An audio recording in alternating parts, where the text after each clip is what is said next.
down and listen to records. Smell the cover, read all the verses. Tell me about your favorites on vinyl and vision.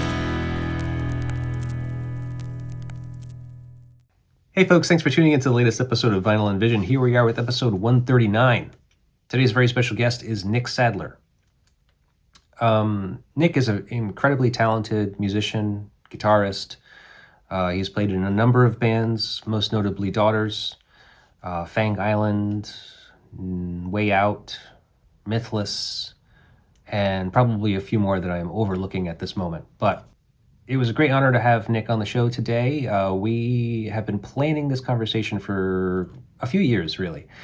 And in that time, there has been a number of things that have changed. And so having him on today, I decided to do a couple of things different. So first thing that's different is the album we're discussing today on the show is actually his album by Daughters, You Won't Get What You Want. The reason why I chose to speak about that album specifically this time is because Nick has just released his own version of the demos of You Won't Get What You Want on vinyl. I have ordered my copy, but I only ordered it a few days ago, so I don't actually have it yet, but it is on its way. And if you follow me on social media, I will post about it when I get it, because I'm really looking forward to it after having this conversation with him and kind of getting a very detailed description of what to expect for that album. I'm kind of really looking forward to getting my hands on it and putting it on my turntable. So that's kind of why I chose to do this conversation this way. And I think that it's a great one for that, because him having been such an integral part of the making of that record, and he just is able to provide so much insight into it, really. Originally, obviously, when I was supposed to have him on this show, a few years back, we were going to discuss another album an album that was influential to him and to the making of this album. And he mentions it in our conversation. Obviously, we didn't discuss it and to the length that I normally would. But we just kind of gloss over it. But he mentions it. I cannot remember the name of it right now because my memory is horrible.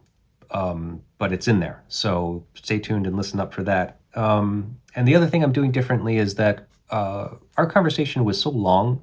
I actually was able to speak with Nick on the line for almost 4 hours, I think. I think we were on the phone for like 3.5 hours. So I did cut some stuff out of there. It is not the entire conversation that we had, but some of it was just kind of private conversation, just kind of stuff between us. But for the most part, I left a good portion of it in. So that's why I'm kind of making it into two parts, because if you feel like, you kind of don't want to dive in for, the almost 3 hours long that this is, then I get it. So I kind of provide you the mandatory break.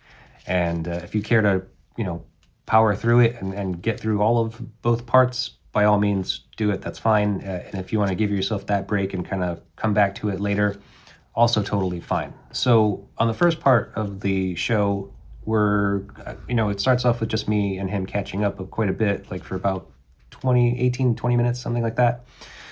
Just discussing his personal life as of right now. He's moved away to Michigan, and that kind of transition in his life that he had to go through to do that, moving from Providence out there. New family life, kind of a little bit of touching on the whole new fatherdom, which, I am the more weathered and experienced father at this point, having children that are in their, teens now. But it's just kind of nice to hear from him how well he and the family are doing, or trying to do, at least. Relationship to music, stuff like that. Obviously, inspiration and influence for this record, You Won't Get What You Want. And then, like, the second half of the conversation, there was kind of a good breaking point that we had where Nick's phone actually died. And so we had like a 10-minute break where he had to like charge a phone, something like that, and kind of then get back on the line. And so that's kind of where the second half of the conversation picks up.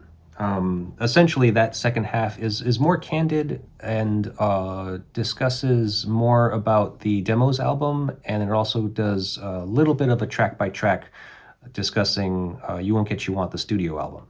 So that's the second half. Like I said, it's much more candid, it's much more loose. That second half, but Nick overall, I mean, just such a great guy, such a great speaker. I just had such a great time talking with him and just trying to pull some of this information out. That I got off topic a little bit at times, but it's because he kind of went off on these tangents that were touching on everything that I wanted to get to anyway. So as far as like the stuff that I was trying to mine from him in this conversation, he kind of mentioned anyway. So I think it's a pretty great conversation. If you are a very big fan of "You Won't Get What You Want" by Daughters, I think that this is the conversation for you, because Nick goes pretty deep into the whole process, what it was like making it, and then obviously my own interpretation or getting him to interpret some of those songs from a lyrical perspective, I guess. I mean, but he also dives into like what he was going through personally to kind of inspire the creation of the music, really, too. So overall, pretty great. I'm very happy with it. Sorry that it's so long, but again, you don't have to partake in all of it. Just take it in as many doses as you like. Nick's new album, the "You Won't Get What You Want" demos, is out now. It's available through a Big Cartel website. I will put the link in the show notes to grab your copy of that. It's a double album. It's a gatefold. It looks great from what I can see, and I'm just really looking forward to getting my copy. Thank you very much, folks, for tuning in. All that we ask here at Psychic Static and Vinyl and Vision is that you do all the things you do with the internet. Please like, share, subscribe, comment, rate, review, all of those things. They help us out immensely, and they cost you nothing, which is wonderful. If you do care to help us out in a financial way, you can always visit our website, www.psychic-static.com. And there's links there to all of our stores, like my online web store for my records, the Bandcamp pages for all of the bands that we represent and we put out the records for, and so forth. But as of right now, please go visit Nick's site and pick up that record. There are very few copies remaining from what he tells me. So do it now, sooner than later, or fear missing out. FOMO, right? So thank you very much, folks. Enjoy. Hello, Nick Sadler. Hello, can you hear me? Yeah. Hey, Hi, man. how's it going? Good. How are you doing? I'm all right. I'm trying to find the light that makes me look the least exhausted. Yeah, don't worry about it. It's early in the morning, This is unheard of. I'm in a strange part of Michigan. It's actually not strange. It's very beautiful here. It's just Yeah. it's like upside down land for me, and it's kind of far away from a lot of things people like us would normally be near. I'm like in the middle of nowhere. I'm in eastern Michigan, and it's like obviously conservative and a lot of big box retail type stuff. This is a very family oriented area where I am. It's pretty amazing actually, but Yeah. for everything else, it's harder. Sure. So suburb like, you mean? Yeah, Rural? sort of. It's like woodsy. Michigan is filled with these like areas where they knocked down lots of trees and then just built a lot of houses that sort of look the same. So, Edward Scissorhands or like even the movie Poltergeist, which is the part of the premise of that movie is that the guy who lives in the house is a part of a Right. development firm that makes houses that kind of look the same, and they've built a house on top of a burial ground. So Michigan is filled with Right. this type of stuff, and that's where I am Yeah, yeah. in so many ways. Right. Okay. Well, I mean, so you're transitioning okay, you think? I mean, you've been there for about a year now, is it? We got here in September, basically the first Oh, on the okay. dot. And the transition has not gone well. This couldn't have gone worse, to be honest, in some respects. But Yeah. um, there are positives, and I try to stay focused on those things when I can, because Sure. otherwise it would just be madness, trying to, wrap my head around on the totality of our situation right now. But yeah, we came to Michigan to escape the rising cost of living in Rhode Island. I mean, we were operating at a deficit, so it was only a matter of time before we were going to be in some serious trouble, since Rhode Island has become one of the most expensive places in the Yeah. country. Right. And we got pregnant. Landlord raised the rent 35% immediately, and that happened to coincide with Rhode Island Energy, a private company, coming in to take over for the national grid that Rhode Island was on for so long. So the delivery charges immediately went up to private. Right. I'm sure you're familiar, but it went up Oh, to yeah. private rates, and all of a sudden I was paying $200 a month just electric. We were living in the dark. It was crazy. Right. And so suddenly there were bills mounting up. We're about to be parents and so on and so forth. So our jobs weren't, I think they wanted to help us, but there's just only so much they could do. Sure. It wasn't going to be enough. So we came out here. It's much cheaper. Our home situation is light years better. But finding money out here has been just like this nightmare. So that's why I started doing that LP. I'm literally paying our bills on the sales of that demos record. That's the whole. Wow. That was the whole point. I never would have done it if we weren't in this situation where it was getting scary. Right, we have right. a baby, so it's like I don't care what it looks like from the outside that I have to do that record, but I have to feed a baby. So that's what it's coming down to, and I don't want my son to feel any kind of impact from any of this transitional stuff that we're dealing with in our lives. Right. Right. And he's how old now? Under a year? No, he's over a year. On the 12th, he's going to be a year and a half. Cool, man. Congratulations. Yeah. Thank you. It's awesome. It's super cool. He says he got sick a couple months back, and during that downtime, his language exploded. Not much else to focus on, so all of a sudden he can say tons of stuff. He says the word abacus with clarity. It's crazy. And now he's stringing words together and letting us know. Like yesterday, I paused on our walk, and he went, "Keep going," and pointed forward. And I was like, "When did you learn that?" That's amazing. So it's a lot of that kind of stuff. Yeah. Well, you're a very he's amazing. You're a very articulate person yourself, so I can imagine that he's picking that up from a little bit from you as well. I try to be very communicative with him, a lot of direct eye contact, a lot of acknowledging his stuff, just being in his world from day one. And Right. then his mother and I are both kind of verbose, chatty people in our own ways. And so he's just around a lot of communication. And his mom is on FaceTime with his grandmother and his auntie and his cousins and stuff like daily. So Right. there's just a huge amount of dialogue. And like all parents, he's inundated with books. Right. Good. We've inundated him with books. So, that said, it might just be who he is. We have no idea. You just kind of try, Right. Absolutely. Yeah. and see what surfaces. My oldest just turned 18.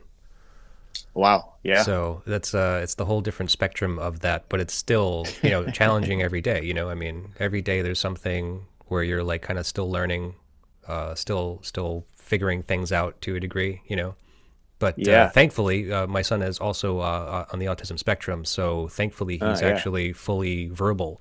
So communication is still possible. There is definitely still some challenges there because he definitely does kind of trip up on things and kind of maybe is confused by certain things. But it's still great. I'm still super happy with him. He surprises me every day. That's awesome. Yeah, I mean, when I have a magical daydream level conversation with an imaginary person in my mind about someone's interviewing me and they're asking me like, what's parenting like and all this other stuff, which no one really ever would, right? But in my brain, I'm like brushing my teeth and I'm just, off in space thinking about all this stuff. I tell them that, you'll have some difficulties, things that are just hard for you as a human being who is now a parent, in a certain stage of their life. And then when that stage passes, you might have a thought that's like, oh man, I'm so glad we don't have to do that particular task anymore. And then two things happen is like you start to miss it because it's a part of this larger story about what's really happening. And then the other part is you might even cherish some of this suffering, right? Because you're doing it for your kids. So it becomes like this point of beauty. And then on the other side of the coin, a new difficulty emerges immediately that matches wherever they are developmentally. And so now you're shifting lanes to a new set of tasks or learning curves or whatever. And so I'm realizing as a parent of a 1.5-year-old that like some things will be relieved that feel difficult to you or taxing or exhausting, and just something else will step in and kind of put pressure on those soft spots from a different angle, you know, and not to say that any of that's bad. It's a part of this hilarious paradoxical thing about parenting where you're like, oh, thank God, you know, he sleeps through the night now. But then there's something else that happens and you're like, holy shit, for the next like 4 hours, I got to do this with my kid. And when it's done, I'm going to be toast, you know? Right. You know? Yeah. Like I woke up today and I washed all these dishes that we were just too tired for last night. And it's like, no one necessarily chooses that. No one's like, you know what I want to do? I want to get up at like 7 and just hand wash a shitload of dishes right now. You know, and that's the parent struggle, man. I did the same thing. Yeah, exactly. Yeah, that's how it And goes, man. It's a point of pride and joy and all this other stuff. It's like this level of suffering becomes like this piece of beauty that's happening in your life as well. Yeah, and it also just becomes commonplace. It's just the routine, just day to day. You know. Yeah. So yeah, that's right. Yep. All right. Yeah, well, I love it, man. It's great. Good. I'm glad to hear it, man. And you're looking great. It's good to see you again. Thanks. Yeah, it's been a while. Years, I guess. I think last time I saw you was literally the first time I met you. Was like we've met on a couple of occasions. No, I think we met at Brent's house once for one of his birthday cookouts. Oh yeah, that was the first time right. I think I actually got introduced to you, and then after that, it probably was like at that Lydia lunch show at AS220. That's what I was thinking. It was the one that sticks out to me is Lydia Lunch at AS220. Yeah. It's funny, too, because I walked by her sitting at her table that night, and I was not in a good headspace. I was trying super hard to get out and just be around people.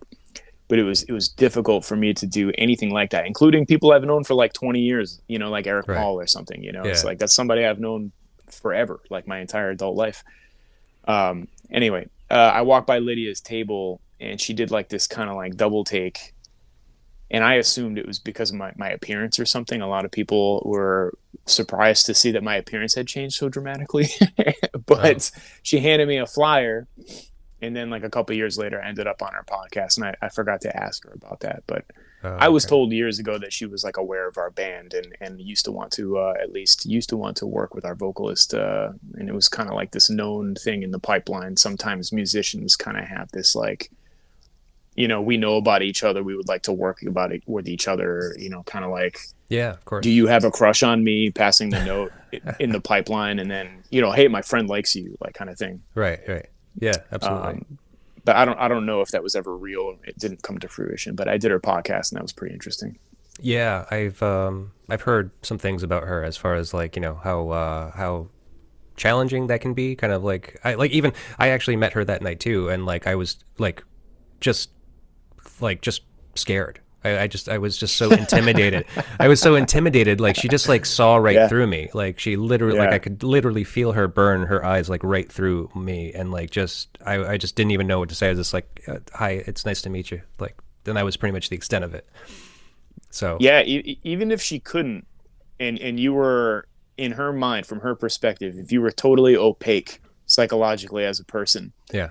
There's something about somebody who projects this, like, I am not impressed with, like, you know what I mean? And even if it's a put on or like a learned behavior or something like that, it can be disarming somehow. Absolutely. Yeah. It was really weird. You know, these like the banter that people have before podcasts and stuff, especially the video recorded ones, you know, like the intro, like, hey, what's up? How's it going, Lydia? Hi, Tim. Hi, Nick. You know, you have a little chit chat before you jump into it. And, which is not always the case, but we did. Super friendly. Knew a lot. Knew things about what I was doing with my life in music, and had complimentary things to say and stuff like that. And it was like, you could see that Lydia was not going out of her way to be particularly intimidating or anything like that. I mean, I was a guest, so yeah. But it wasn't like edgy. It wasn't any of like the Lydia myth stuff in real life. It was just talking to a person. Right. Yeah. Okay. Well, I mean, you know, I'm sure that is the case. There is a certain factor of like when you're in performance mode where something else might take over too, and I think that's her thing, right? Is that she kind of has intimidating thing about her, you know? Yeah, that's part of the character. Yeah. You know, but we have this as performers, and some people who are really good at it, they never turn it off, or they can't put it down, and it becomes like their identity on some level. Right.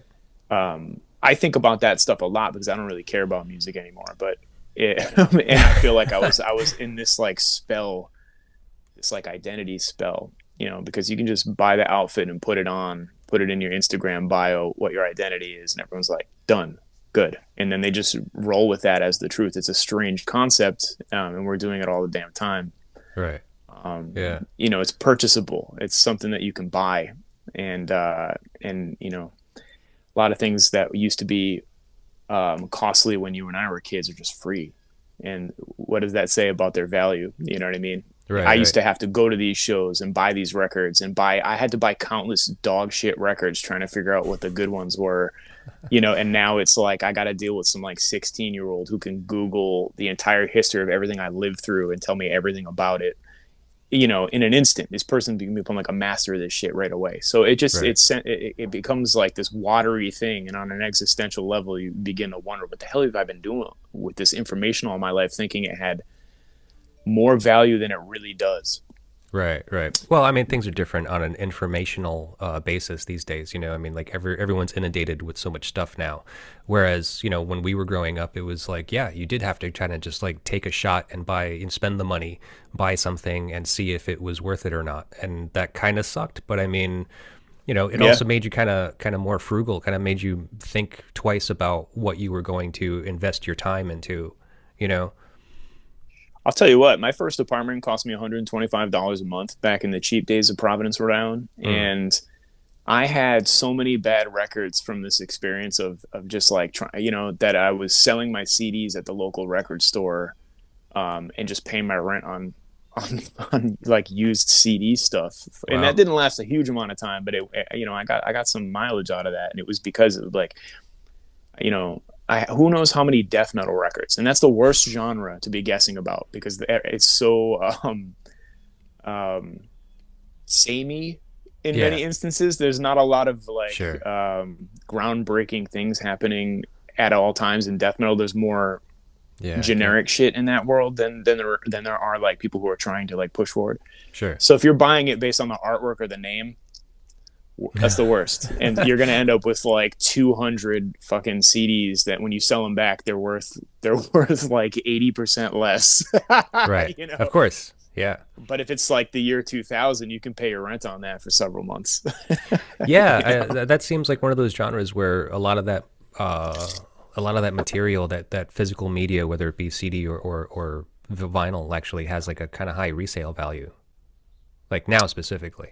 Yeah, I don't even, you know, I don't know. I don't collect records. I don't really even own it. I don't own a record player. I don't own hardly anything. For a long time, I was carrying around like test pressings of my own records, you know? Right. And even those kind of lost value to me. And I mailed all of them to a good friend of mine, who used to be the daughter's booking agent, but he's also just like, he was a huge fan of the music.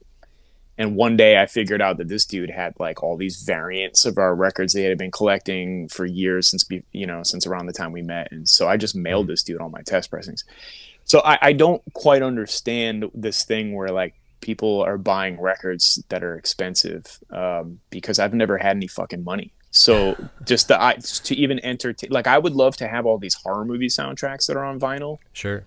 Nowadays. And there's even labels that are releasing like the sound effects, spooky sound effects tapes and stuff on vinyl, or even reissuing them as tapes. And I used to collect those in high school and just listen to like the spooky Halloween sound effects tapes. I love all that shit, but like how the fuck does anybody afford this stuff? I don't understand. And as a creator, I'm like, there's no possible way. I can either afford my tools or I can buy these records. So, you know, I've been using YouTube and things like this to listen to music for like ever. Of course. Sure. You know, and that's like the best I can do if I'm gonna participate, you know. No, and that's fine, man. I mean, like, you know, the physical media thing, it's tricky business these days. I really don't understand it as a person who sells records and who makes records. I don't understand it, but I mean, I'm thankful that there are people that have some expendable income that are willing to you know, throw it down on a record or two, you know. And that's all it is. It's just like I'm living in a different lane. You know, that's really the answer. Like I have the money where I can buy some records. It's like, and then the other person says, I just don't have that. I would like to, but I don't have that shit. Right. It's all priorities, man. It's just like, what do you want to put your money towards? Some people fucking put it into this what we think might be the stupidest shit ever, but whatever. I guess it makes them happy, so that's great. Coffee. Sure, coffee's good. You I know, like coffee. I've got my coffee down to a very minimal expense while we're living through this moment. That's my expense. I buy like a $7 bag of generic like Walmart, or there's a supermarket here called Kroger coffee, and I drink it black with ice so I can't even taste it. So I just get through my day. Yeah, man. You gotta get it wherever you can, I guess. Yeah, dude. All right. Well, so we should start this thing, huh? Yeah, sure. You know, if there's something in here that you want to edit in, feel free. Yeah. No, I mean, like, I kind of have a lot of questions for you because, Sure. first of all, I mean, we've been trying to kind of have this conversation for a long time now, and now it's kind of come to the point where we're doing it, but we're also doing it in a different way because we want to discuss your album, You Won't Get What You Want, as opposed to an album that, influenced you or that you think was important to you. Right. Yeah. And if we're started, I would just make a quick note. Not that he'll ever hear this, but I ended up meeting the person I think is probably the principal creative voice behind the record we were going to do, which was called Dream Seeds by the band Extra Life. And Charlie, who is the vocalist in that band, and that's one of those things where like people have told us socially we're kind of swimming around each other in some ways. Right. Like I was surprised to find out that Charlie apparently liked Daughters. And that was very flattering to me because I just think so highly of that person's stuff. So that was the record we were going to do. We were going to do Dream Seeds by this excellent band called Extra Life, a totally underheard band. That's a difficult record to listen to for a variety of reasons, but it's highly unique. And for anyone who could hear that record and feel like they didn't like it, it's also actually complex. It's a piece of complex music all the way around. Right. I mean, I remember, so I did listen to that record and like, I was kind of like getting into it, starting to do a little bit of research, which from what I can remember, because this was like a few years back now, I think, it seemed difficult. Like it seemed like, not that lyrical content isn't necessarily important and that it kind of like, influences me in a way, but I mean, like, unfortunately lyrics are kind of like the conveyor that an artist has. Like if you're in a band that plays music that has lyrics, unfortunately that's what the fans kind of gravitate to immediately, and that's what you kind of draw from, and that's what kind of starts making up your mind of like what this band is and like what they do. Yeah. So it was kind of difficult lyrical content. It was like these like really kind of grotesque stories, I imagine, from what I can remember. Yeah, I mean, I hate to put words in anyone's mouth, so that's always tough when you're discussing that stuff. The things that stick out to me are like some pretty straightforward stories having to do with topics like abortion and what it feels like to be a part of that, and super dark shit. Which I'm kind of rebelling against dark stuff. I just don't think it's very good for our worldview, and some people tend to lean into it, and it tends to continue to color how they see things. And even if those things are real and true, I just don't think they're very good for living a life. And so I'm kind of pulling away from dark stuff when I can, and try to see the world differently. And music is a part of that. And so but without the lyrics, even, there's just like these unprecedented moments musically that emerge. Some of their timbres are unique. The vocals are highly unique. Just the way they're sung, Charlie's voice is very unique. Right. His approach, very unique. Yeah. I could see a similarity to what you made, like with Daughters and the last album specifically, like You Won't Get What You Want. There's definitely similarities there. That makes sense. I mean, Extra Life was a part of my listening habits in general from before that, but throughout the period when we were writing You Won't Get What You Want, and was a part of this like little collection of inspirations that were like consistent in that period of my songwriting stuff. Yeah. And so I was really looking up to Extra Life, and some of those people are in all kinds of things that have names like like Z's. I'm pretty sure there were some members of the band Z's who were also fantastic.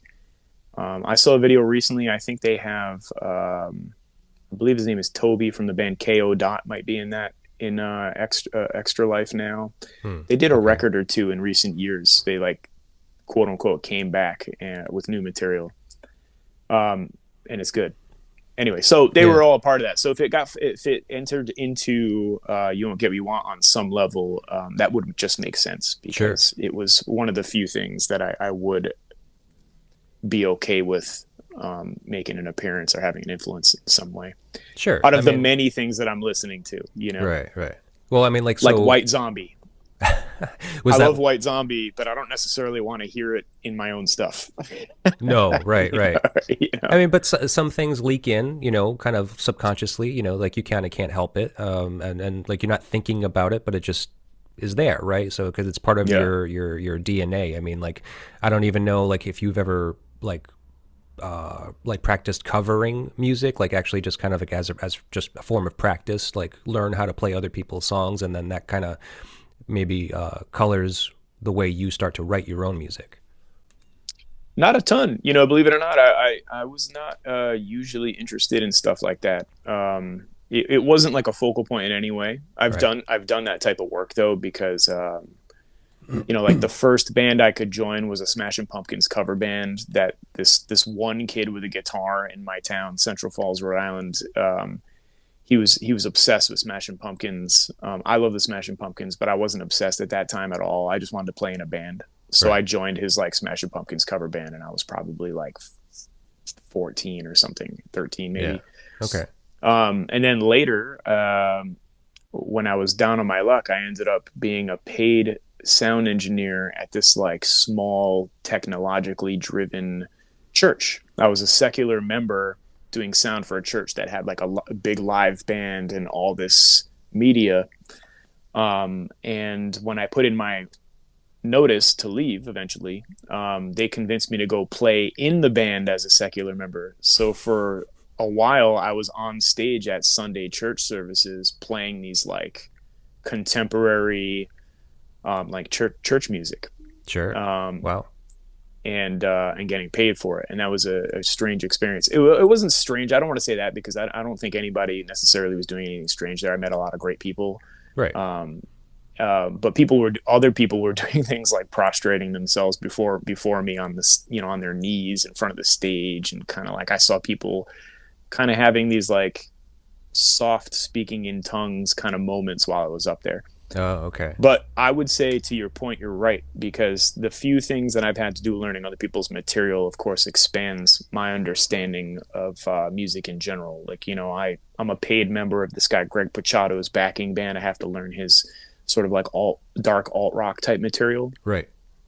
And there's still things for me to learn and assimilate there. Sometimes I play bass in this band Soft Kill. I haven't really done it all that much, but learning that person's music from the perspective of bass, even applying to music college, learning some jazz standards, which has really not ever been a part of my pool of interests, was super helpful because you have to learn it the right way. And so you're going to pick up some theory, or you should anyway, you know, so you're not completely miming it anyway. Yeah. But mostly I just try to assimilate the music of others through listening, like serious repetition that drives the people around me insane. Like if I get interested in a song, they're going to have to hear that song with me like 200 times, you know? Right. So, cause you're self-taught, right?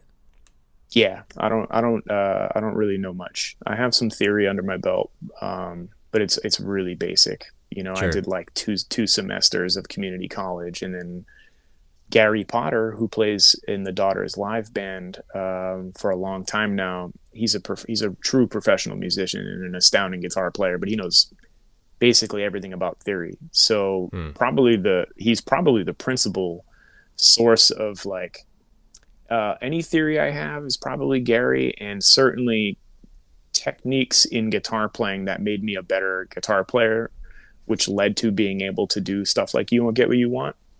Because there's more traditional playing on that record than other Daughters records. Probably just come from Gary. Okay. You know, just asking him questions over the years. Yeah. and 'Cause, him being generous enough to share with me this thing that he makes everybody else pay for. sure. Right. Well, he's on the payroll, I guess. I mean, yeah, he's not. It's not like he's doing it He completely has to for free. show me. That's right. It's better for the Yeah. band. What? So wait. So Yeah. did he join after the self-titled album? Before You Won't Get What You He Want?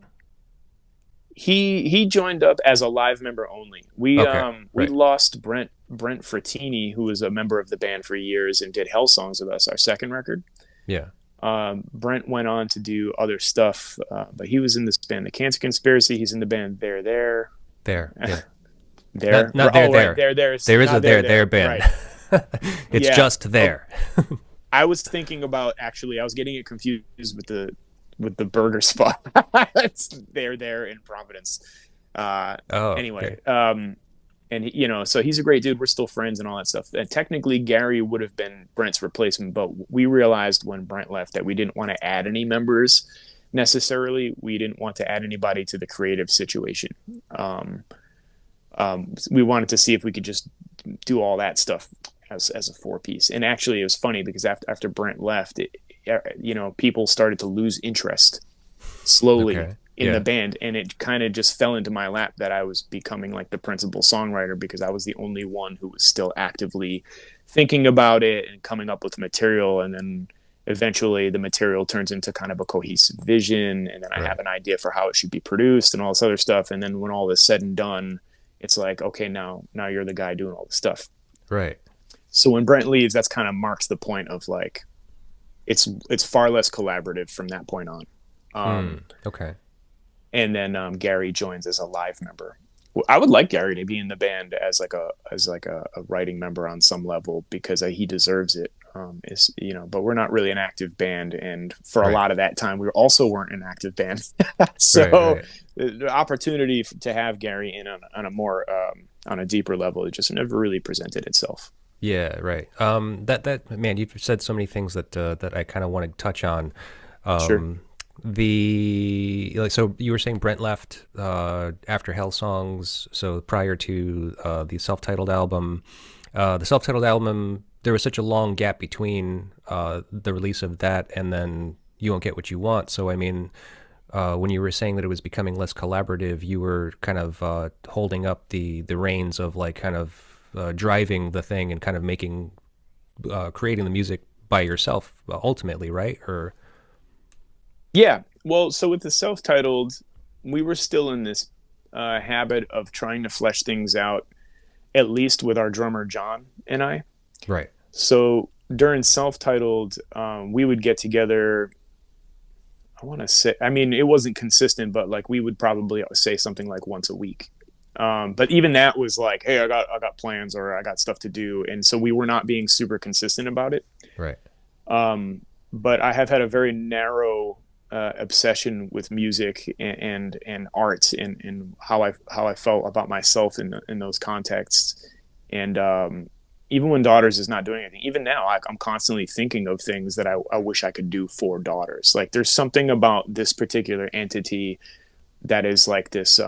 It's got life. It's probably just I'm so familiar with it. It's been going on for so long that it's like it's got life work type vibes to it, and I'm so built. The practice of thinking about things in the context of Daughters is so ingrained now that even now when I'm not thinking about doing anything with that project, I will have creative ideas that I'm like, this is meant for Daughters. Right. And so it's been like this for a long time, and ultimately, like I could tell that people were losing interest. We weren't working as hard as I wanted us to. Time was going by. We weren't doing any of the things any of our peers were doing in terms of like, you know, Tour we're going to write a record here, come out, go on tour, and then we know we need to start writing another record around this time if we want to keep. We were doing. Daughters never did anything by the book, literally at all. You know, we never said, hey, we need to make money so that when we come home we have a place to live. We were like perfectly content with like, hey, I'm going to ask my friend if I can live on their couch with a bag and some guitars and shit. Right. And we most of us did that and lived in these really bizarre situations for a very long time. And that goes all the way through rehearsals, getting better in an instrument, learning about new gear, all these things that drive innovation in music, like understanding new technologies that are coming in and whatever else. We just didn't do any of that shit. And also we didn't have any money for that, some of this stuff that I'm talking about anyway. So it was kind of moot. Right. And it, like I said, it just sort of happened that one day we had enough material that I had put together. We had enough of a vision that I had slowly pieced together. I knew what I wanted to do with the rhythm section. I had all these ideas. I just had everything in place by the time we make the self-titled record. Meaning, I'm rambling here, but meaning, I don't think it was any member of the band's desire to have one person become like the driving creative force behind the band. It just kind of like life steps in, and that's what happened. I was holding on to music and art for dear life, and it was creating a lot of havoc around me, whereas other people were doing things like starting long-term relationships, buying houses, having kids. Lex was sober. He had conquered his like addiction stuff at the time, and was worried that if he played music, he would be tempted to start drinking or something like this. This is all common knowledge, by the way. I'm not like revealing some secret story. He used to talk about this in interviews. But, right. Real life was encroaching upon this fucking fantasy life that we had been living in for so long. And I just like refused to let it go. Even now there's a bubble somewhere in my consciousness that's like trying to like hold on to it as some kind of like existential life raft. But and so, one day you're the guy who's doing that. And the same thing for You Won't Get What You Want. We agreed that we wanted to make a record. We didn't want to like come back and be a band that plays reunion shows and goes and plays the old records for a bunch of, we understood who we are and what we wanted as people. And that was to make new music. That's really the thing that is exciting to the members of the group. And, but then real life was underway. We didn't even live in the same states. And so eventually it's the same thing. It just kind of fell into my lap and became incumbent upon me to kind of, if we really wanted to do this, and if I really wanted to do it, I was going to have to like just accept our situation and just kind of go forward. Right. And it worked out well for me personally, creatively, because it was the closest I ever came to doing more things that just I wanted to do with our group.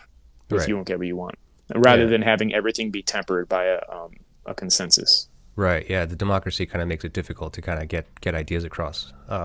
Yeah. I mean, I might have the best idea of my life, but if they don't get it or they don't like it, then we're probably not going to use it unless there's a fight and I like force it on them. And then at that point, what fun is that? Are they really going to be into doing something effectively if it doesn't move them in some way?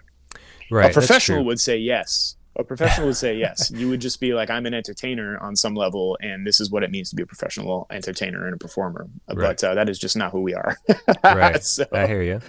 Look, I'm gonna jump around a little bit because you're touching on so many things that I kind of wanted to get into, and I actually have some questions for you. So normally I kind of do a track by track for the album, and so I actually have established some questions based on some of the songs on the album. So. Wait, you're talking about the proper album, or are you talking about the demos LP that I did? No, I'm talking about the proper album, You Won't Get What You Want. Okay. Because that's what we're supposed to be focusing on today. Okay, all right. But we will talk about the demos album as well, of course. So Satan in the Wait is one of the songs on the album. It's the third one, and it was the first single. So I actually found a quote from you on Treble Zine magazine. Treble Zine. Yeah, so you said, "This is the daughter's song that represents the strongest expression of who I am as a person and what my innate melodic sensibilities are. My biggest musical accomplishment to date." Yeah, I think that probably stands on some level. I've said this a lot of times, but for a long time when I was saying it, interviews exclusively went to Lex because we weren't popular like we were in 2019. So like, as we already established, people tend to identify immediately with the vocalist for their voice and the lyrics and all this other stuff in their face. And so all the few interviews that we got, they went to Lex. So probably nobody heard me saying this, but sometimes I think that if I were not in this band, I probably would never listen to it.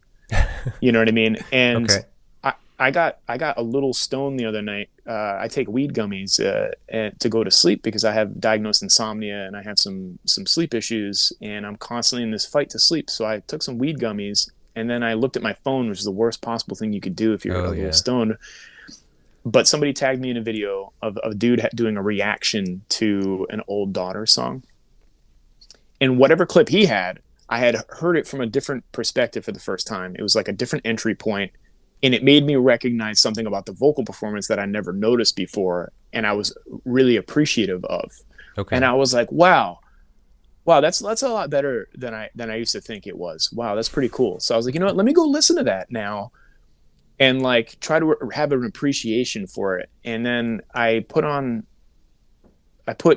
the song on, and I listened to it, and then it went into this auto rotation through our catalog. Oh, okay. And I was like appalled. I was like, some of this music is so silly. I was like, this is ridiculous. Like, we knew some of it was silly because we were doing that intentionally, but other shit where we were like being serious, and like, this is silliness. This is silly, stupid music. But I don't feel that way about Satan in the Wait. Okay.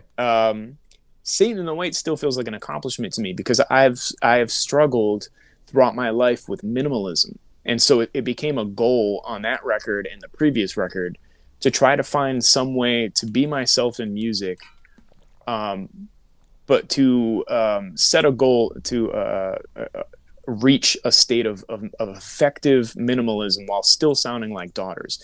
You know, because it just seemed like this. It seemed like it would be an accomplishment, right? Because anyone can stack a bunch of shit on top of each other, especially in the digital era. You know, you can just make 100 tracks, a bazillion tracks, and have it function. But like, it's definitely harder to have a compelling piece of music with few things going on. It's way harder, Right. you know, to get somebody to like pay attention. You know, but that record, that song in particular, the minimalism of that song, the effectiveness of it as a cohesive, structured piece of songwriting, just as a songwriter, you know, looking at the mechanics of it. Yeah. Psychologically, I think it does a lot. It's got twists and turns in there. The sonic architecture of the piece and some of the elements that appear are still appeal to me, and I feel like we're used well in terms of driving the piece and making the music feel like it has momentum, especially because that whole record for the most part is rigidly snapped to the grid, meaning there's no one's playing ahead of the beat or after the beat or anything like that. It's not organic. The idea was cold as hell, so everything is super rigid rhythmically. Okay. Which can make it hard to create a feeling of momentum in a piece of music, because it is so you know. So I'm proud of that fact. I love repetition in music hugely, and I can't do the things that I want to do in Daughters with repetition, or I couldn't at the time. But I was still, throughout that record, I was able to find ways to create this hypnotic repetition. And so the very end of that song has that. A lot of the songs themselves, the body of that song without the ending is all very repetitious. That song and several other songs are based on some simple concepts that I picked up from hip hop music, which is essentially like a static set of elements and with things that change around that to give it dynamic. Right. So Satan in the Wait's another good example because the drums are very fixed. The bass is quite fixed. The bass is like non-committal. It's like it's committing to like a single note or two, in this really flippant, ridiculous way. You could argue that it's super committed to those notes, or you could argue that it's like lazy. And I like that about it. You know what I mean? That it's kind of like, it's not giving you a lot. It's just there. And I love that it's like a glitch. I love that repetition about it. Okay. See, so Satan in the Wait, when I was kind of like thinking about it, like I came up with this idea that like, it was the first single, right? And so I was thinking like, well, you must have had a lot of say in what became the first single, considering you were kind of so heavily involved with the songwriting and producing of all of these songs, right? Yeah, well, it does, you know, Daughters is frustrating like that from my perspective. Because and that's just my cross to bear. You know, it's really not even worth complaining about, because it is what it is. But like, you know, I do all this work, and then once it's done, it's not my work, it's our work, Right. especially for Lex, because that's one thing I don't do. I don't write lyrics and I'm not singing. That's not my voice. I have some influence, but that's not the working relationship. It's very Right. much understood between us that like we're not really meant to be encroaching upon each other's musical territory, even within Daughters, and we don't collaborate. You know what I mean? Oh, And so when it's all said and done, it becomes our thing, and really pointedly Lex's thing and my thing. And right. so there is no one person who's like, this is what's happening, I wrote the song. That's because what you're looking at the end of the day is people investing their time and their lives in this thing together, and it almost doesn't matter who made it, because the investment is still necessary to the exclusion of anything else anyone could be doing. So like their opinions matters. It matters. If you want Right. this person to go on tour with you for 13 months and play songs that you wrote, you know what I mean? It's like, then they're going to need a say in some things. And Right. so I don't have the ultimate say on hardly anything. Oh, But I gained a little more, what felt like at least, um, trust from the band because of the things I was able to accomplish with that record. right. I don't think anyone wanted to do Satan in the Wait. I think it was mainly me and maybe our manager at the time. I just understood that it was the most stark shift, which is a huge focal point for me in Daughters, is trying to undermine some principal facets of the group in a way that is like entertaining and fun and Right. artistically sound. And I just knew that it functioned so well on its own that such a stark shift would only really be interesting and Well, maybe exciting to some people. right. That Well, it was plus, just a good song, just yeah, a yeah. good song. That's it. But also to your You fan know. base, to your credit, I mean, like you guys had taken about an 8-year break before this album came out. This being the Yeah. first song to be reintroduced to the public and kind of like get things shaking up with your fan base basically, and showing them how different of a direction you're going to be going in and what kind of almost what to expect from the record when it finally comes out, right? Uh, I was never thinking in those terms. Okay. Like let this be a preamble or an indication of like what the record really is. Because I don't know why that is necessarily, but I wasn't thinking that way. And to be honest with you, I kind of was. I say this to people all the time, actually, casually, and who are interested in talking about this. That I was pretty concerned, and I felt pretty certain that this was my weakest work, and that I had lost whatever I might have had. Hmm. And I was worried that I would be embarrassed with this record. And even though privately, like in my home, I was very excited about certain things that were happening. I just wasn't sure that anybody else would get it. It felt like almost like a vanity thing to be enjoying it by myself with no one around. Like a piece of advice you could give to a musician about like, hey, how do I know if this is working? Is like, well, get up out of your chair and see if you are compelled to do anything at all when you listen to your own shit. And if the answer is no, then maybe not. And for me, I would be able to get up out of the chair and feel something for the first time in Daughters with some of this music. And anyway, so I was worried that it was going to be, I mean, I didn't care if anyone listened to it. Actually, we wanted an excuse to like travel and go on tour for a couple weeks a year and then go back to work and families and things like this. Yeah. The fact that people latched onto it the way they did is still surprising to me on some level. It seems like a fluke or something, Right. like the setup of a punchline that is still unfolding, and and so it was not meant to be a preamble. I just thought that was the strongest piece of work, and I knew that for a band that had been out of the picture for so long. So many different labels turned that record down. So there seemed to be no interest from anyone other than Mike Patton, Greg, and Mark Shapiro at Ipecac. Everybody else was just like, oh, why do we need to hear a new record by some like legacy band from like the early 2000s or something? Like you could tell in trying to continue your career that because you had been around for so long, that depending on which social circle you entered into, they had a different view of what this entity was. So some people only remember the band for the first record, Right. you know, and so those people are going to hear You Won't Get What You Want. Not everybody, but a lot of those people would hear that record and be like, This isn't what are we them. doing here?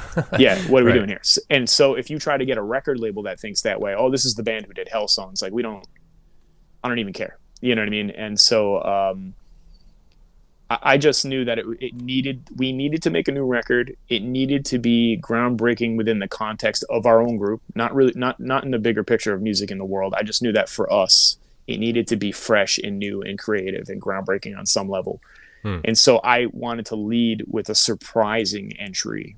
And I thought that was our strongest work. And then we have songs that I can see us following that with that I don't care quite as much about, but that would usually be somebody else's first pick, like Reason They Hate Me is becoming the most popular Daughter song. It's like come up behind Satan in the Way, and it's starting to take the lead in terms of streaming. Right. And I would consider that to be like a lesser song. That's, yeah. Well, I mean, that's, by the way, that's fans for you. Yeah. Fans kind of dictate the popularity of an album. I mean, like you were even saying, like you didn't even know and didn't care like what people would think of this album. You just kind of wanted to put it out as a reason to get out on tour and, you know, play some shows. But it ended up being received way better than you had expected. Yeah, I mean, and it was more than just the shows too. To be fair, you know, I wanted to be a full-time musician my whole life. Well, it's a creative I've outlet. I've never achieved it. Yeah. But I mean, I just wanted to be somebody who was making records. I mean, that's my context for who I am in the world. You know what I mean? That's the context for like how I see myself, or it was. You know what I mean? And so I needed to be engaged in that to feel like I was engaged in my own life. And so that's a principal aspect of like making things for me is like that. I understand that that's such an important part of who I am. Anytime I'm not able to really do that, it feels like I'm benched and I'm on pause, waiting for the opportunity to do that. So I would have made that record and put it out. If I was 100% sure that it was bad, I might have still done it because, you know, I want to be participating. Right. Well, I mean, you know, and you're doing that. I mean, you are putting out records or have been up until just recently. I mean, maybe it's been through other projects. I mean, like Fang Island and Way Out. I just found this pin in this room. Oh, nice. I bought these two records. This was just before the pandemic happened. I bought your two Way Out records. Oh man, that's so good because the label who put those out, they definitely lost money. Now that I'm doing a record with my own little label, and I see how expensive it is and how much work goes into it for how little return. That record, those two records came out the same year as You Won't Get What You Want, and I was working on another project with some of the guys from Fang Island called Mythless on Joyful Noise Records. We did 4 records that year, 2 Way Out records, Mythless and You Won't Get What You Want. And then Daughters got popular, and I basically just had to, like, out of nowhere, I just had to be like, sorry, Way Out, I didn't quit. We just put the band on hiatus, and then it never came back. And then we didn't get to tour on those records really or sell them for the label or anything like that. It was basically like no push. You know, they and you know, that's Brian Simmons from Atomic Action, and he's been an absolute peach about it. And you have to be grateful for that because he could be like, what the fuck, dude? Well, because it's expensive. It costs thousands of dollars. It's right. You know, and so and it takes up a lot of room. You know, you got this whole fucking wall of records. You're like, God damn it, it's fucking you know what? He must have knew what the deal was because I'm realizing now as I talk to you about this, he was on the first tour we did for You Won't Get What You Want. He came out with Daughters for 2 weeks to just help us out. And I think we might have even had some Way Out records in hand on that first 2-week tour. So he probably saw what was going on with us because we were sharing a hotel room. And then it was like the very next tour, it was like you're on a bus. So he probably understood that, like, by association, Nick's not going to be able to do Way Out right now. Right. But you know, he had the opportunity to still push those records to a degree. You know. Yeah, absolutely. Well, I'm glad you picked some up, man. I love Way Out. That's one of my favorite bands that I've ever been in. Yeah. And we were never, in my opinion, never able to fully actualize and reach the potential that I thought the group had. But for what we were able to do, it was one of the best experiences I've had in music, for sure. Yeah, it was fun. I mean, I went to go see you guys play at Aurora before it closed. Man, I miss Aurora. Yeah, and so then I picked up those records before the pandemic happened because we didn't know that the world was going to end and close down at the time. Yeah, And you were going to be yeah, playing soon, actually. Yeah, I think Way Out was scheduled to play at AS220 with Haunted Horses, who I ended up speaking with. that's right. And I that show forgot all got about that. canceled. That was the Yeah. weekend of my birthday, so I was just like, "Oh, my birthday's going to be awesome. There's this show happening. There's this show happening. Like I got all this stuff planned," and then the fucking world stopped. Yeah, the world stopped, man. I would have enjoyed that too because the members of Haunted Horses have been very kind to us. They've come out and played with us a lot of times. Hmm. We've had a lot of different dialogue over the years, and I always liked when there was some kind of crossover between Way Out and Daughters. That was noteworthy amongst the people involved. You know, like Daughters, the biggest place Daughters ever played in LA is called the Velasco, and I think we either sold it out or came close to selling it out at like 15 or 1800 people or something like that. Yeah. But it was a one-off with this incredible band called Proto Martyr. Oh, Um, okay.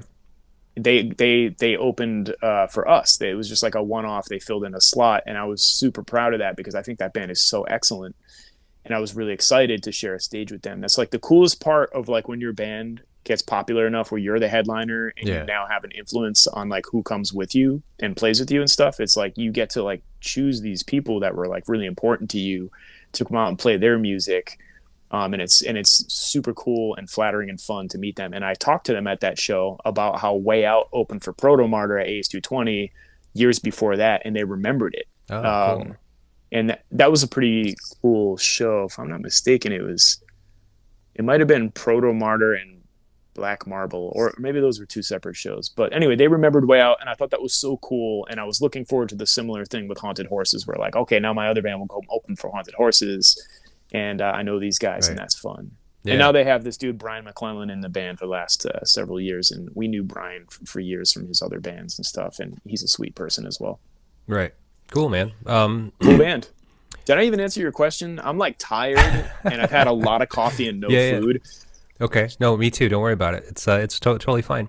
Okay. I will touch on this again, and this will be the last that we talk about this because we've kind of been like dancing around this topic for a bit now. But so what I wrote here in my notes is that it's interesting that you were the songwriter producer on the record, and so you were primarily creating the music and all the structures of it, but Lex being the vocalist and primary lyric writer, right? So you had already mentioned that how you had nothing to do with the lyrics. But so from the perspective of a songwriter that hands his music over to a lyricist, like how did you feel about what Lex would come up with lyrically to complete the full picture of what the songs were? Yeah. So that was always from day one. No, I won't say day one. I would say starting my Hell songs, because when we did our first two recordings, the 7-inch in Canada songs, you know, I was 19 when we did our 7-inch, Right. and 20 when we were writing Canada songs. So, a lot of experience needed to happen to start to have more preferences about what you would like to see go on with your group or just in your creative practice in general. And I wanted us to be more collaborative. Mm-hmm. And Lex was not about that, and Okay. my interpretation for a long time was that that was a difficulty. I don't quite feel that way now. I mean, it literally was a difficulty, and I think it's possible that we would have been a better band sooner for longer had we had been more collaborative. But the reality is, though, that was just his creative preference. He needed that shit to be like his thing, and I get Right. that because it's a human voice and it's words, and these things are a little more sensitive, or can be, Mm-hmm. than what I'm communicating through melodies, with Right. whatever instrument. Right. Those melodies are personal to me and I am communicating, but I can understand that it's not the same as voice. Right, because unfortunately fans grasp onto words. It's just like, yes, the music is doing something to them, and maybe subconsciously they feel that, but it's the words that they focus on because unfortunately it's kind of like the conveyor, you know? Yeah, it's probably one of the reasons why there's always this weird singer, guitar player, songwriter dynamic thing happening throughout the Right. history of like recorded music and shit, because these people want to be each other on some level. And then there's a prioritization that happens from the outside of the band. And to that point, there's a lot of things about your band that you cannot ever be in control of, that are defining what it is happening with you. And so when you're a band like Daughters and you change the way you sound all the time, and you'll kind of play with almost anybody, then what genre you are in is up to the beholder. And so very often we are thrust into genres that I'd never even heard of before. Right. And people have like shade to throw at you about it. They'll be like, oh, you're just one of these bands. And I'm like, I've never even heard of what you're talking about. Certainly didn't try that.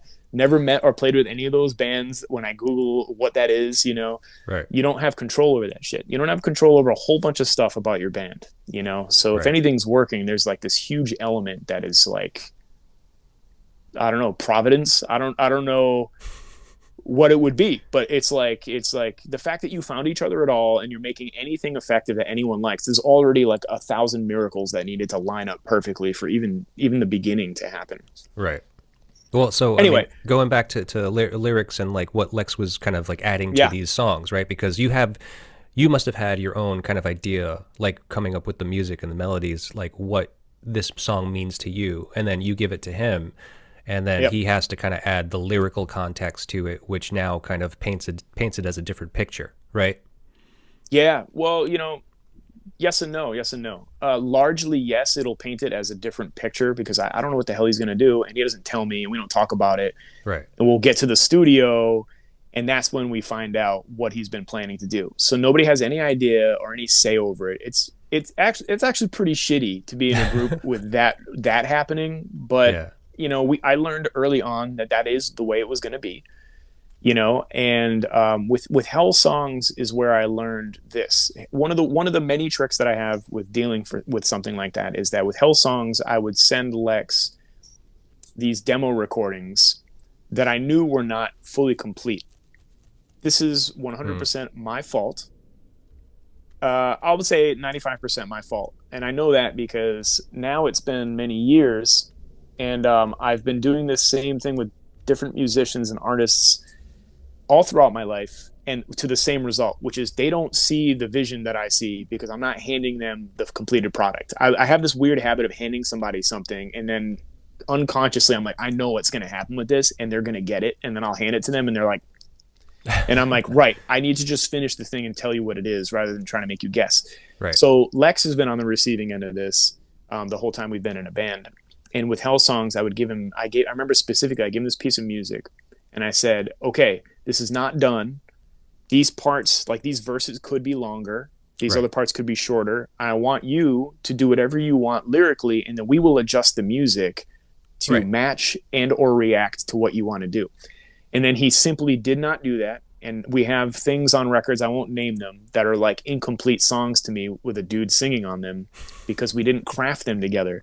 So with Hell Songs, I learned that I need to develop the skill necessary to develop these verses and things and choruses into a length that makes sense to me and creates space for him. Because Hell Songs could not have been an easy album to figure out how to sing to, especially when you no longer want to be doing the spastic, screamy, blah, blah, blah stuff. If you're trying to figure out a new path for yourself as a vocalist, Right. and then this band is delivering something like Hell Songs to you, you know, and which is like has a lot of kind of like no wave sort of energy in it, and twists and turns, and is, you know, strange shit. There's not a lot of precedent for how people have sung to music like that. That was probably pretty hard on him. So realizing this, you know, I'm like, okay, well, if I want the music to be different, and I know that like I can't hand him stuff and have him go, I need this to be this many measures long so I can get these words in the way I want it,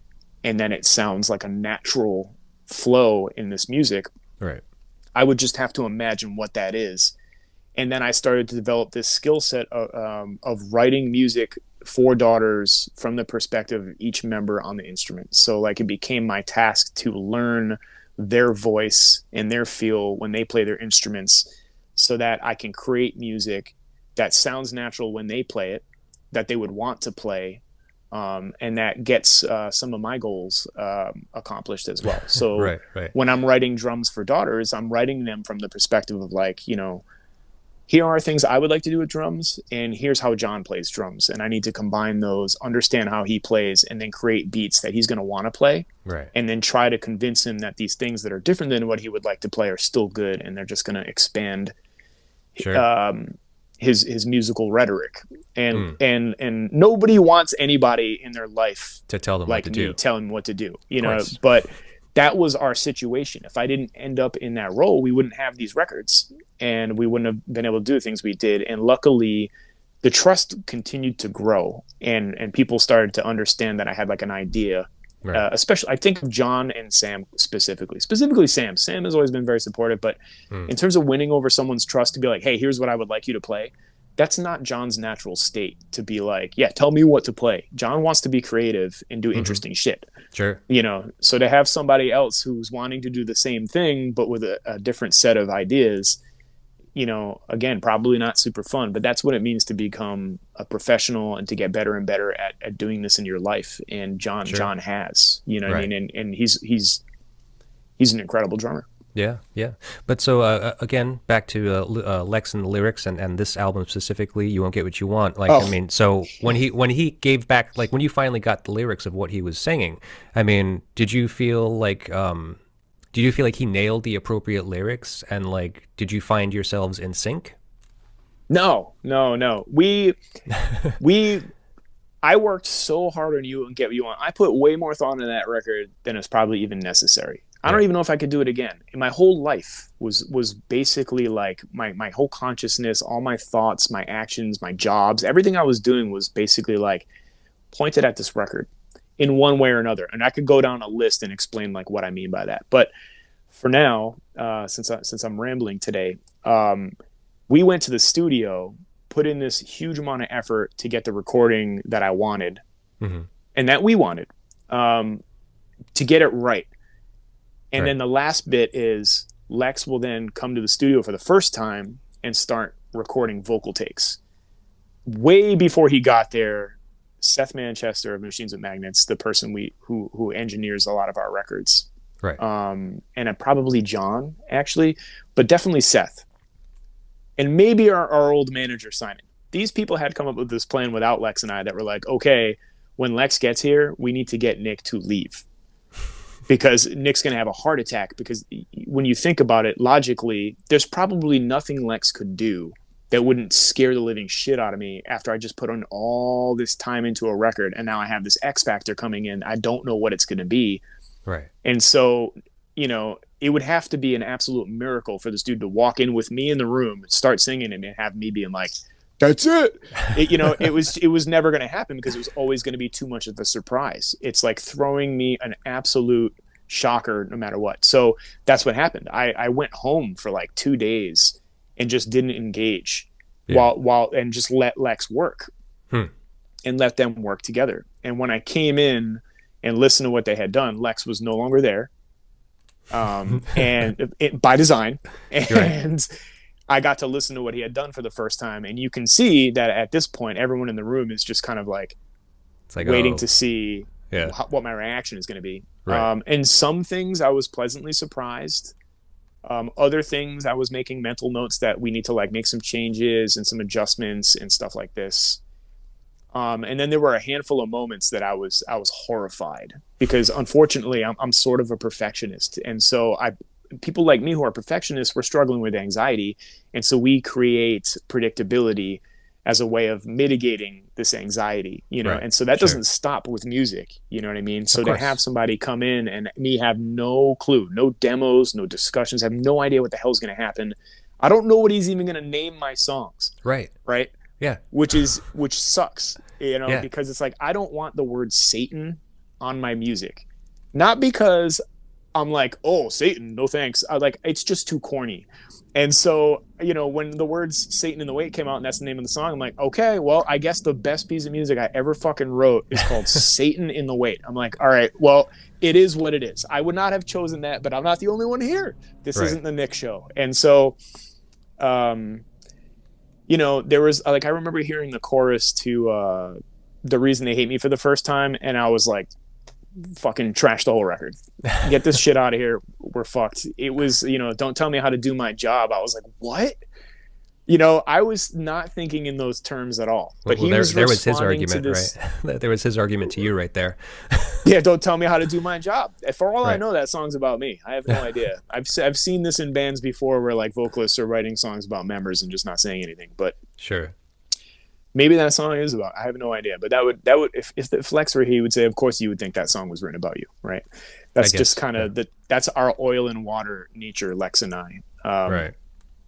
Anyway, I came to really like it, and I think in his way he was reacting to my innate pop sensibilities. And so that was the next piece I was going to tell you, is that what ends up happening in some situations, not all the time, is that you create a piece of music with mood and tone and setting that then have an influence on the listener, including your vocalist. And so on some level, even subconsciously, they begin to sort of craft what they're doing as a reaction to what you're giving them. And You Won't Get What You Want is probably the highest form of that Daughters ever reached, where Lex was finding that some of the things that I was writing, he was actually really liking, probably for the first time in our band. I think he kind of is like me, where like he's always kind of like, what is this band? Do I even like this? Right. You Won't Get What You Want was probably the closest we came in all respects. And I think some of the nihilism of his vocals either was a parallel in our lives as people, as individuals, just being alive. And then some of that was a reaction to what I was bringing to the table musically. Right. Well, so I know that I've heard before that how you guys have this, somebody has called out the album as being like, sounding like mental illness, right? And you both have kind of corroborated that it's true. Like, between the two of you, obviously separately, you have acknowledged that there is some mental illness that you were kind of trying to maybe subconsciously address through the music, and the ultimate end result was fairly clear, where fans could kind of pick up on that. I didn't believe in that. The record even came out, and I was still kind of against it. Our former manager Simon was telling me that there were things in the record that I had put in there that I didn't consciously choose, and I at the time, it's so stupid because of course that's the case. That's the case with everything human and psychology. It's like everything anybody says or does is like a tell about them. And, right. And obviously a creative endeavor is going to be that as well. And I'm talking about unconsciously. There are things that people are communicating every day, all day long, unconsciously, that they're not like intending to necessarily communicate. And the record is definitely that. I have a handful of things that I struggle with, and so does Lex. And I think those years I felt very much like sort of lost as a person, I was on pause with music. I mean, seriously, anytime music comes back in any serious capacity, I suddenly feel found, like grounded and anchored into my life. But in those years, I was doing a shitload of music, but it wasn't like a career or anything like that. It wasn't consistent. It was like I was running a rehearsal space, and I was doing live sound. I was playing in several bands that were actively doing shows and recording. I got into a music college. I got into an art college for sound art.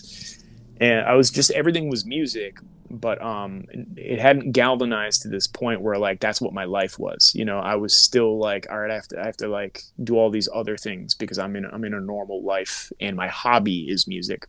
And it just felt so distant. And I was feeling very much lost in those years, not understanding like what I should do with my life. Eventually, I just said, well, this is my life, and I'm just going to keep foolishly trying to make these records, knowing that my return is never going to do anything for me as a person. It's never going to lift me out of poverty. It's not going to lift my parents out of poverty. It's not going to change anything about my circumstances, but I am the type of person who is like a sad, tortured artist living in a fucking $750 garret attic apartment in Providence, and I'm perfectly okay with that if I can make my songs. And so that's what my life was. It was like just acceptance that I was just like not a happy person. And, and I was thinking a lot about nihilism at the time. I moved past this like nihilistic, entertaining the concept of nihilism. It's not obviously not a good thing, you know, and it's popular and casual now and ingrained in our society to have this like crisis of meaning in a way that's like cool. And I went through that years ago now, and it's just fucking poison, dude. And Right. it makes me wonder about that record. You know, I don't want any of my music to further somebody's negative worldview. I think it's dog shit, and I hope it's not doing that to other people.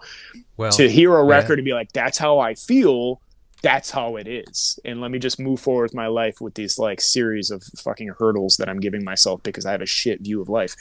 Right. And anyway, when we were making that record, somebody who mattered very much to me had committed suicide. And I think that just put me in this head state for years that I could not get out of.